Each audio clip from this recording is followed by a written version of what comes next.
આપણે વ્યક્તિનું જીવન તેના જન્મથી જ શરૂ કરી મૃત્યુ સુધીનું ગણીએ છીએ. તે સમય દરમિયાન વૃદ્ધિ, વિકાસ અને પરિપક્વતાને જ આપણે લક્ષ્યમાં લઈએ છીએ. પરંતુ વ્યક્તિનો જન્મ વૃદ્ધિ, વિકાસ અને પરિપક્વતાનું પરિણામ છે. વ્યક્તિના જીવનની શરૂઆત ગર્ભાધાનથી થાય છે. ગર્ભાવસ્થા એ ગર્ભાધાનથી શરૂ કરી જન્મ સુધીની એક અવસ્થા છે. વૃદ્ધિ વિકાસની પ્રક્રિયામાં તેનું પ્રથમ અને મુખ્ય સ્થાન છે. તેથી વૃદ્ધિ વિકાસની પ્રક્રિયાને સમજવા માટે માનવ વિકાસને જન્મ પૂર્વેનો કાળ, જન્મ, શિશુ અવસ્થા, બાલ્યાવસ્થા, તરુણાવસ્થા, પુખ્તાવસ્થા, પ્રૌઢાવસ્થા અને વૃદ્ધાવસ્થા એમ વિવિધ વિકાસ અવસ્થાઓમાં વહેંચવામાં આવે છે. આ દરેક અવસ્થાને તેના આગવા લક્ષણો હોય છે. વિકાસ એ એક સળંગ પ્રક્રિયા છે. આ પ્રક્રિયાને સમજવા માટેના 3 આધાર સ્તંભો છે: વૃદ્ધિ, વિકાસ અને પરિપક્વતા. વૃદ્ધિ એટલે શું? વૃદ્ધિ એ આકાર, કદ અને વજન જેવા શારીરિક પરિણામોના વધારાનું સૂચન કરે છે અને સામાન્ય રીતે તેનું ક્ષેત્રે માપન યોગ્ય પરિવર્તનો પૂરતું મર્યાદિત છે. વૃદ્ધિ એટલે શરીરના કદ, આકાર અને બંધારણમાં થતા ફેરફારો, ક્રોધ. વૃદ્ધિને શારીરિક પરિવર્તનોમાં જોઈ શકાય છે. તેથી વૃદ્ધિ એટલે કોષીય ગુણાકાર. ફ્રેન્ડ એલિઝાબેથ હર્લોકના મતે બાળકના જન્મથી તે પુખ્તતા પ્રાપ્ત કરે ત્યાં સુધીમાં માથામાં 2 ગણો, છાતીમાં 2.5 ગણો, ધડમાં 3 ગણો, હાથમાં 4 ગણો અને પગમાં 5 ગણો વધારો થાય છે. આ ફેરફાર પ્રમાણાત્મક થતો હોવાથી માણસના આકારમાં સમરૂપતા લાગે છે.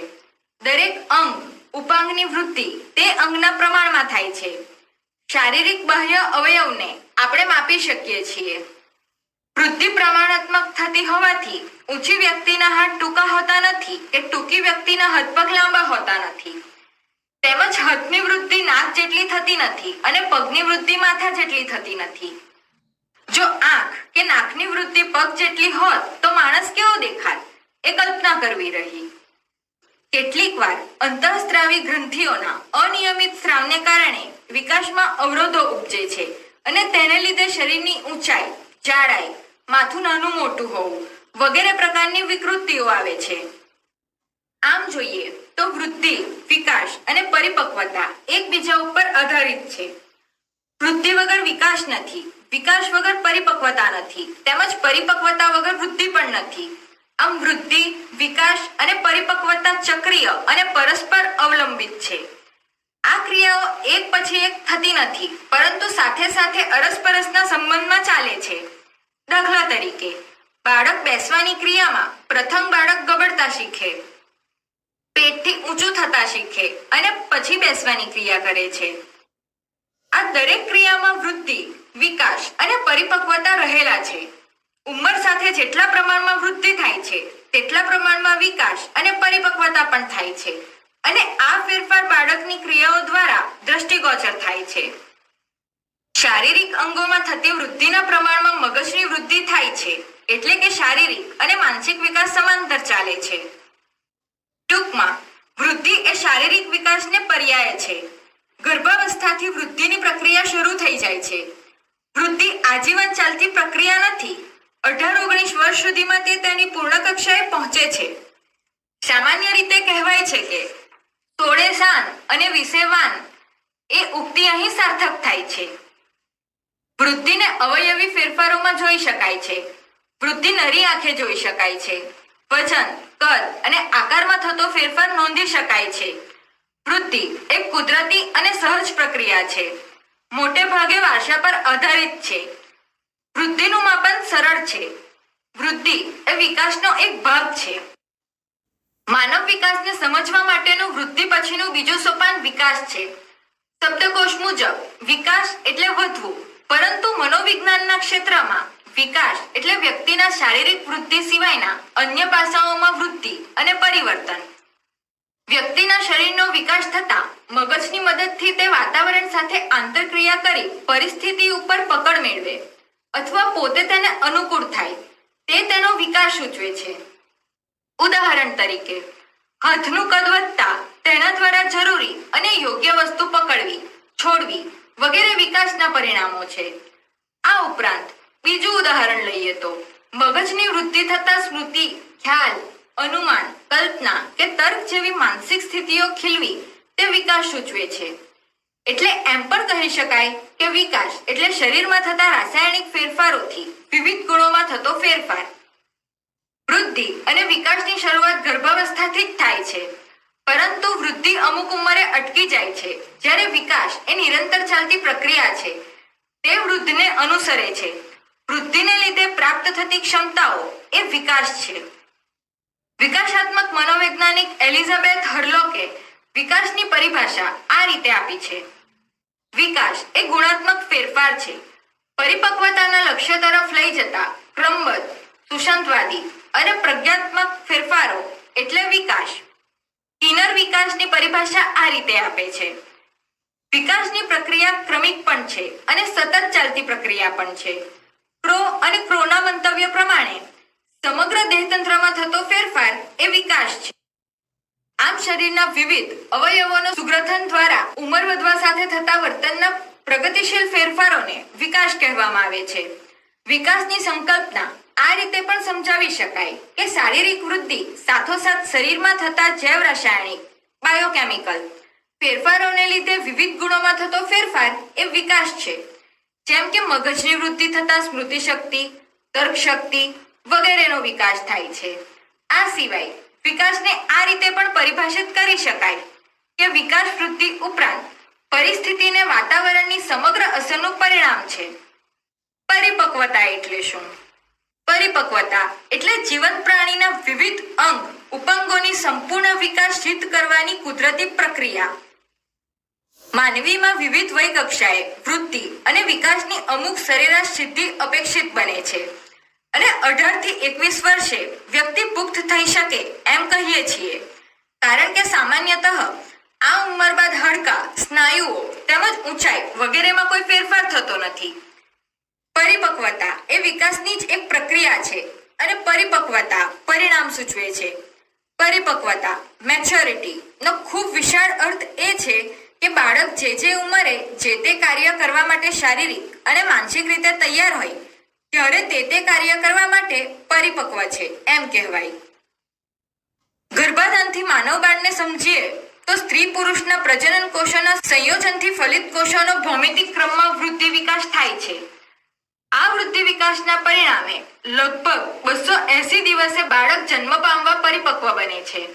જન્મ બાદ પણ કોષોની વૃદ્ધિ વિકાસની પ્રક્રિયામાં કોઈ તાલીમ કે અનુભવોનો હસ્તક્ષેપ હોતો નથી. ગર્ભાધાનથી જન્મ સમય સુધીના કુદરતી સમયપત્રક પ્રમાણે પરિપક્વતાની પ્રક્રિયા આગળ વધે છે. દાખલા તરીકે પક્ષીનું ઉડવું અને ચણવું, બાળકનું બેસવું, ચાલવું અને દોડવું વગેરે ક્રિયાઓ પરિપક્વતાને કારણે જ થાય છે. બાળકમાં કેટલીક બાબતો માટે તાલીમ કે અનુભવની જરૂર રહે છે. દાખલા તરીકે લખવું, નિશાન તાકવું વગેરે ક્રિયાઓ માટે તાલીમ કે અનુભવની જરૂર રહે છે. 6 માસે બાળક પકડતા શીખે તો તે કાર્ય કરવા માટે પરિપક્વ છે, પણ તેને લખવાની તાલીમ આપી શકાતી નથી, કારણ કે 6 માસે લખવાની તાલીમ માટે તે પરિપક્વ હોતું નથી. એ આજીવન ચાલતી પ્રક્રિયા છે. વિકાસ માટે વૃદ્ધિ અનિવાર્ય છે. વૃદ્ધિની પીઠ પર વિકાસની સવારી હોય છે.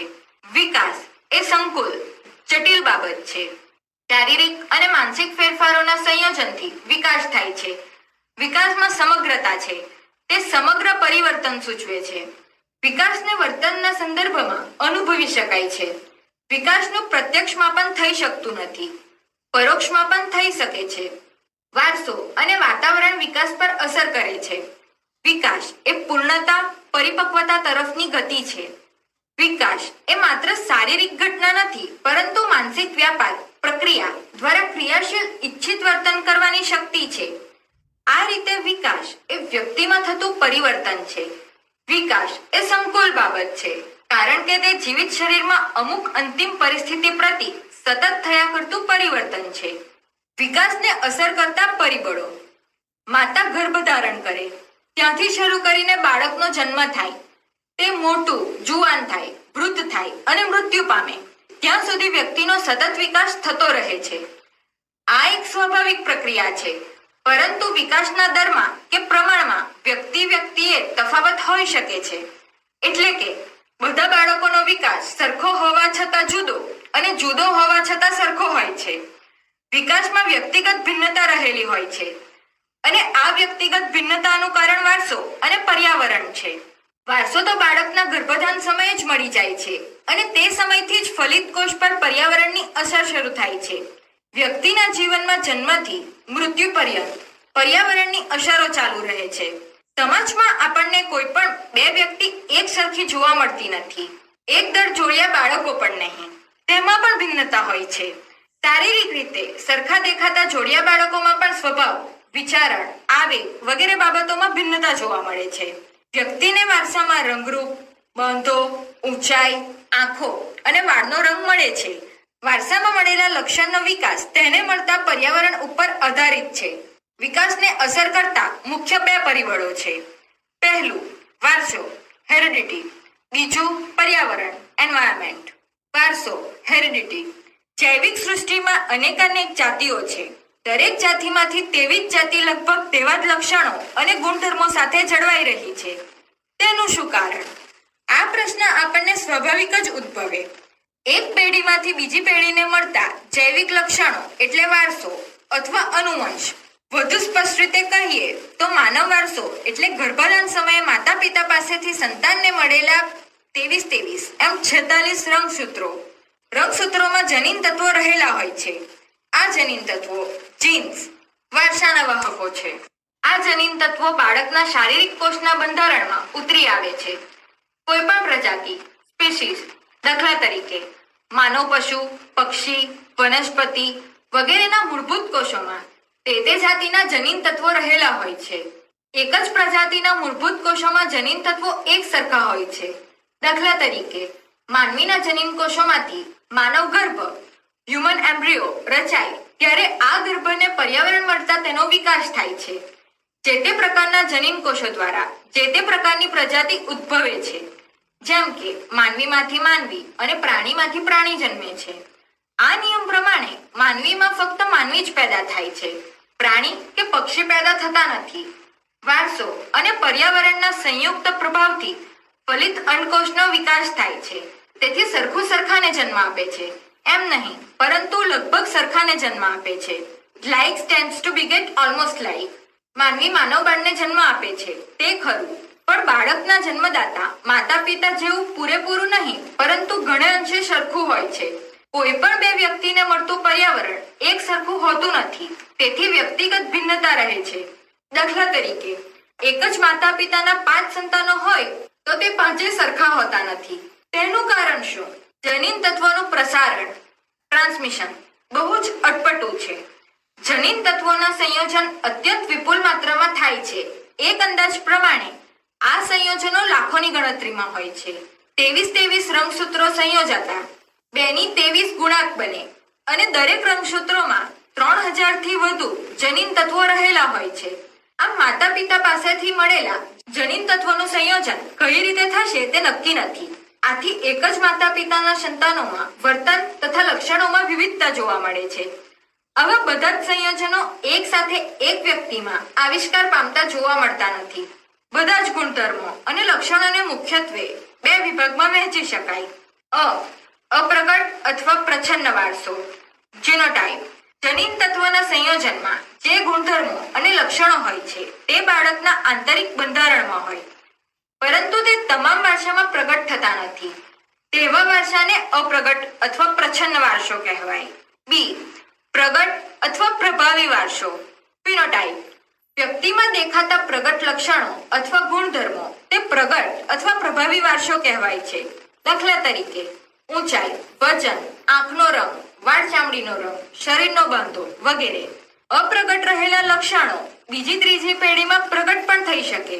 પ્રચ્છન્ન લક્ષણો બીજી પેઢીમાં તેવા જ પ્રચ્છન્ન લક્ષણો સાથે સંયોજાતા તે પ્રબળ બને છે અને તેથી તેનું વારસામાં વહન થાય છે.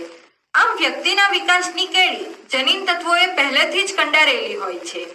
વ્યક્તિના વિકાસમાં વારસાની અસરો ઉપરાંત જીવનકાળ દરમિયાન અનુભવેલા અન્ય પરિબળો પણ ભાગ ભજવે છે. જૈવિક, બોધાત્મક, સામાજિક, લાગણી પ્રદાન પ્રક્રિયાઓ પણ અસર કરે છે. આ સાથે અનુભવ તથા પરિપક્વતા પણ ભાગ ભજવે છે. આ કેવી રીતે ભાગ ભજવે છે તે વિગતે જોઈએ. 1. જૈવિક પ્રક્રિયાઓ, બાયોલોજિકલ પ્રોસેસ. વિકાસ મહદઅંશે જનીન તત્વો પર આધારિત હોય છે, જે એક જૈવિક પ્રક્રિયા છે. આ પ્રક્રિયા મા બાપ તરફથી વારસામાં જનીન તત્વોના રૂપમાં મળે છે. દાખલા તરીકે શરીરનું વધવું, ડાયાબિટીસ થવો, હૃદય રોગ થવો વગેરે જૈવિક પ્રક્રિયાના ભાગરૂપે જોવા મળે છે. 2. બોધાત્મક પ્રક્રિયાઓ, કોગ્નિટિવ પ્રોસેસીસ. વિકાસમાં થતા કેટલાક ફેરફારો ચિંતન, અનુભૂતિ, સમસ્યા ઉકેલની સૂઝ, ભાષા પ્રયોગ વગેરે મનોવ્યાપાર સાથે સંકળાયેલા હોય છે. આવી પ્રક્રિયાઓને બોધાત્મક પ્રક્રિયાઓ કહે છે. ઉપસ્થિત થયેલા સંજોગોમાં વ્યક્તિ કેવી રીતે વર્તન કરશે તે પરથી આ પ્રક્રિયાઓની અનુભૂતિ થાય છે. વ્યક્તિ પ્રશ્નોના નિરાકરણ દરમિયાન જે ભાષા વાપરે છે અને જે વર્તન કરે છે તેમાં આવી બાબતો પ્રતિબિંબ થાય છે.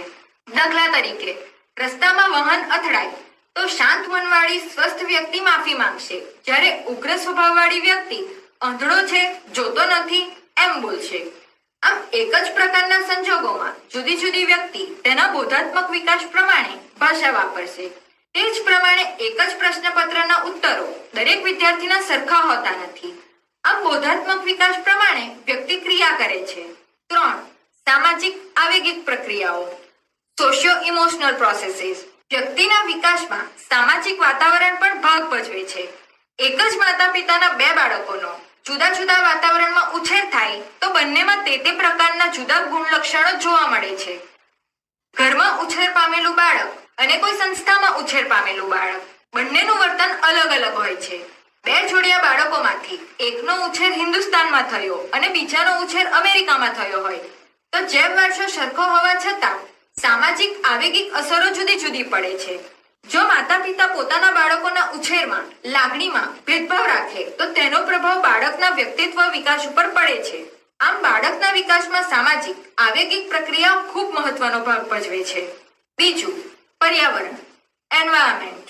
વ્યક્તિના વિકાસ ઉપર વ્યક્તિ જે સ્થળ, ભૌગોલિક પરિસ્થિતિમાં જીવતી હોય અને વૃદ્ધિ પામતી હોય તેની અસરો પડે છે.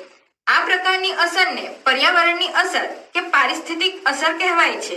પર્યાવરણ બાળકને ઉદ્દીપન અને વર્તન માટેની ભૂમિકા પૂરી પાડે છે. તેથી જેવા પ્રકારનું પર્યાવરણ તેવા પ્રકારનું વર્તન બાળકોમાં આવે છે. નબળું પર્યાવરણ બાળકના વિકાસમાં બાધારૂપ બને છે. દુર્ગાનંદ સિંહાએ બાળકના વિકાસના મુખ્ય 3 વિભાગો પાડ્યા છે: ઘર, શાળા અને સમવયસ્કો. આ દરેક વિભાગ ભારતીય બાળકને શારીરિક, સામાજિક, અન્ય વ્યક્તિઓ સાથેની આંતરક્રિયા અને બાહ્ય ચેષ્ટાઓ માટેનું ફલક પૂરું પાડે છે. તેનો વ્યાપ આવાસના સ્થળના ભૌગોલિક, ભૌતિક અને સામાજિક સ્તર, જાતિ, ધર્મ, માન્યતાઓ અને બાળકને મળતી સવલતો વગેરે સુધીનો ગણાય છે. આ બધા પર્યાવરણીય ઘટકોની અસર બાળકના વિકાસના પ્રગટ લક્ષણો રૂપે દેખાય છે. સૌ પ્રથમ બાળક ઘરના સંપર્કમાં આવે છે. તેથી ઘરનું સ્થળ અને ઘરનો પ્રકાર, રહેવા રમવાની મોકળાશ, સગવડો, રમકડા, ઘરની વ્યક્તિઓ અને પડોશીઓ વગેરે તેના પર અસર કરે છે. બાળક મોટું થતા શાળાએ જાય છે. તેથી શાળાનો પ્રકાર, શિક્ષણનું માધ્યમ, શૈક્ષણિક સવલતો, શાળાનું વાતાવરણ, શિક્ષકો, અભ્યાસના વિષયો, શિક્ષક અને વિદ્યાર્થી, બાળકના સંબંધો વગેરેની અસર તેના ઉપર પડે છે. તે સિવાય શાળાના મિત્રો અને ઘર આંગણાના મિત્રો, તેમની પ્રવૃત્તિઓ, સમવયસ્કોમાં થતી આંતરક્રિયા, બાળપણના અનુભવો, બાળકનું નામ, તેને પહેરવા મળતા કપડાં, ઘરમાં અને મિત્રોમાં તેનું સ્થાન અને માન, બાળકને મળતો ખોરાક વગેરે બાબતો ખૂબ જ અસર કરે છે. આ ઘટકોની સ્વતંત્ર રીતે અસર જણાતી નથી, પરંતુ સતત આંતરક્રિયા વડે આ ઘટકોની અસર થતી રહે છે. તેમજ બીજી બાબતો સાથે તેની ગૂંથણી થઈ જાય છે અને જુદા જુદા પ્રકારની અસર વ્યક્તિના વર્તનમાં દેખાય છે. હવે આપણે આ પ્રતિમાનનો વિગતવાર સમજીએ. પહેલું, સામાન્ય ભૌતિક વાતાવરણ. બાળકનો વિકાસ થયો હોય તેનું ભૌગોલિક વાતાવરણ પણ જાણવું જરૂરી છે. ઠંડો ગરમ પ્રદેશ, પહાડી વિસ્તાર, વન પ્રદેશ, રણ પ્રદેશ વગેરેની અસર સ્વભાવ, રીતભાત, વિચારો, કામ કરવાની શક્તિ ઉપર પડે છે. બીજું, સંસ્થાકીય માળખું. આ માળખામાં જ્ઞાતિ, વર્ગ, ધર્મ વગેરેનો સમાવેશ થાય છે. જ્ઞાતિ, વર્ગ, ધર્મ વગેરેને કારણે એક એવું પર્યાવરણ મળે છે કે જેને કારણે વિશિષ્ટ ભૂમિકાની અપેક્ષાઓ બંધાય છે અને તે વ્યક્તિ ઉંમર મર્યાદાઓ પણ મૂકે અને અમુક પ્રવૃત્તિઓનો નિર્દેશ પણ કરે છે. દાખલા તરીકે વિચરતી જાતિના લોકો અને શહેરમાં સ્થિત થનાર લોકોના વર્તનમાં ઘણો તફાવત હોય છે. તેવી જ રીતે લોકશાહી કે સરમુખત્યારશાહી કુટુંબોમાં ઉછરેલા બાળકોમાં પણ વર્તનની રીતભાતો અલગ અલગ જોવા મળે છે. ત્રીજું, સામાન્ય સુવિધાઓ. વ્યક્તિના જીવનની મૂળભૂત જરૂરિયાતો, પૌષ્ટિક ખોરાક, પાણી વગેરેની સુવિધાઓ બાળકના શારીરિક, માનસિક વિકાસ, તંદુરસ્તી ઉપર અસર કરે છે. જો વ્યક્તિત્વની અભિરુચિ અને અભિયોગ્યતા પ્રમાણે તેને સુવિધાઓ મળી રહે અને પ્રોત્સાહન મળે તો વ્યક્તિનો વિકાસ ખૂબ સારો થાય છે. સામાન્ય સુવિધાઓ વ્યક્તિમાં ખાસ ફેરફાર સર્જતી નથી, પરંતુ વ્યક્તિની પોતાની શક્તિઓ અને અભિરુચિ પ્રમાણેનું વાતાવરણ ન હોય તો અનેક પ્રકારની મુશ્કેલીઓ ઉપસ્થિત થાય છે. વ્યક્તિનું આંતરિક વાતાવરણ અને બાહ્ય વાતાવરણ એકબીજા સાથે આંતરક્રિયા કરે છે અને પરિણામ સ્વરૂપે વર્તન નિષ્પન્ન થાય છે. દાખલા તરીકે, એક જ સંસ્થામાં ઉછરતા બાળકોને એક પ્રકારનું વાતાવરણ મળે છે, પરંતુ બધા બાળકોનો વારસો સરખો ન હોવાથી તેમના પર સરખી અસર પડતી નથી. તેથી તેમના વિકાસમાં પણ ભિન્નતા હોય છે. વ્યક્તિના જીવનકાળ દરમિયાન વ્યક્તિની વય અવસ્થાઓ બદલાય છે, તેમ તેમ પર્યાવરણ પણ બદલાઈ શકે છે. દાખલા તરીકે, બાલ્યાવસ્થા, તરુણાવસ્થા, પુખ્તાવસ્થા, વૃદ્ધાવસ્થા વગેરે. દરેક અવસ્થામાં તેના પ્રશ્નો, તેની જરૂરિયાતો ભિન્ન ભિન્ન હોય છે. તેથી સામાજિક, આર્થિક તથા શરીરમાં થતા જૈવિક ફેરફારોને કારણે પર્યાવરણની અસર પણ ભિન્ન ભિન્ન પડે છે. તદુપરાંત જીવનકાળ દરમિયાન શાળામાં પ્રવેશ, શિક્ષણ પ્રાપ્ત કરવું, લગ્ન કરવા, કામ ધંધો શરૂ કરવો, સંતાનોનો ઉછેર કરવો વગેરે તબક્કાઓની વ્યક્તિ ઉપર અસર પડે છે. આ સિવાય પણ કેટલીક વ્યક્તિઓના જીવનમાં છૂટાછેડા, ધંધામાં મુશ્કેલી, નાણાકીય તકલીફો, કુટુંબની મુખ્ય વ્યક્તિનું મરણ જેવા સંક્રાંતિના તબક્કા આવે છે, જેના પર જૈવ પરિવર્તનો તેમજ પર્યાવરણના